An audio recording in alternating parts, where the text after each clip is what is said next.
half time you would have been significantly upset with the players. So, that's a good way of putting it. I was angry. I think I'm still angry. I think that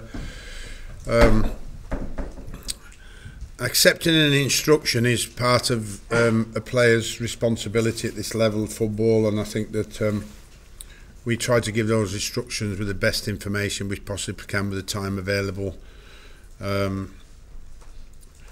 These were clear instructions today because there was a very, very good performance by Swansea on Tuesday against Arsenal that made them a very, very good victory.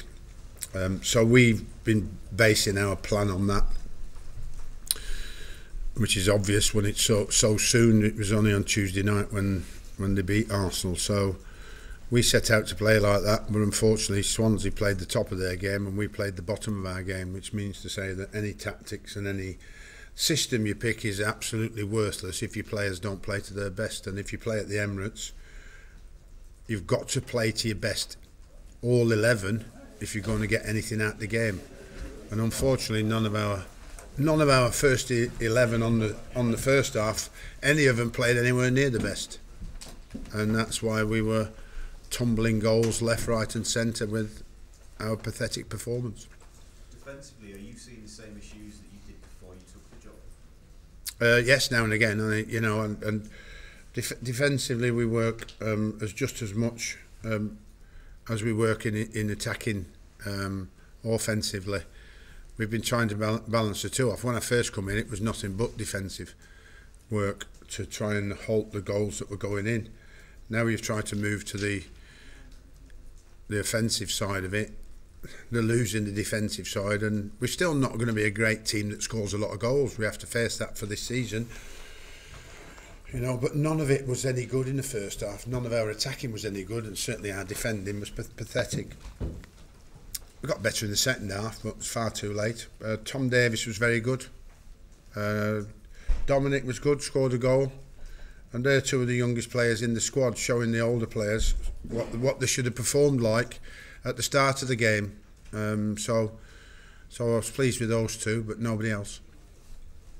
Theo Walcott and Yassi seem to set up a good working partnership. Has that given you at least some positivity going forward? Well, I was hoping Theo were going to score, but then it was a massive tackle from Mustafi, I think, got back there. But I think it's a shame. It's a shame the players have not just let themselves down, but when somebody comes back to a club like Arsenal and they've been here 12 years, he wants to put on a good show. But I mean, clearly the pathetic performance that we showed, it didn't give him the opportunity to go out against his old club and shine, But for me, like I said, it's a lot of work to sort out again. Almost thinking we'd get there, and then all of a sudden it falls backwards again. So it's like the moment one step forward and 3 steps back. Sorry, Matt. Sorry, Steve. Just over here. Sorry, I was going to ask you. Sorry. Jake Dawson. He came on 15 minutes before the final whistle, and although he used to score quite a lot for Besiktas, but he doesn't seem to be getting the service at Everton. What is your expectation? Why have you watched all the games? Sorry? Have you watched all the games? In the seasons he played for Besiktas? No, have you watched all our games? He scored about 25 goals. No, have you watched our games? I have watched about 3 games. 3 games, yeah. So he's had service to him that he's not held up, and has found it a bit of a struggle at this level because of the pace and the physicality of the game. So his service hasn't been too bad, but his hold-up play at the moment hasn't been like it was at Besiktas.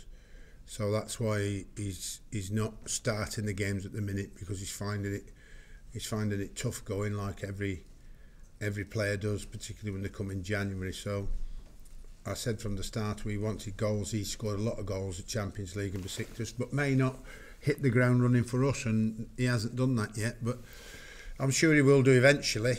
I'm more concerned about all the other players than I am about Genk. I'm more likely to feed him slowly and give him a bit more time over the next few weeks, and hopefully by the end of the season he starts games. Just here and then you, Steve. Sam, you said the other day you were reluctant to let Ademola Lookman go. He scored today on his debut. He scored a winner out in Germany. Could you have done with him today? Does that rob salt into the wound? No. I've got Yannick Bolasie cost 30 million quid, and I've got Theo Walcott cost 20 million quid, and both of them have got a lot more experience than Don Lukman. So no, you put him out there, he wouldn't have done any better than the rest because the whole team played crap. Steve. Sorry, Sam, I was going to say it's very reminiscent of the Tottenham game.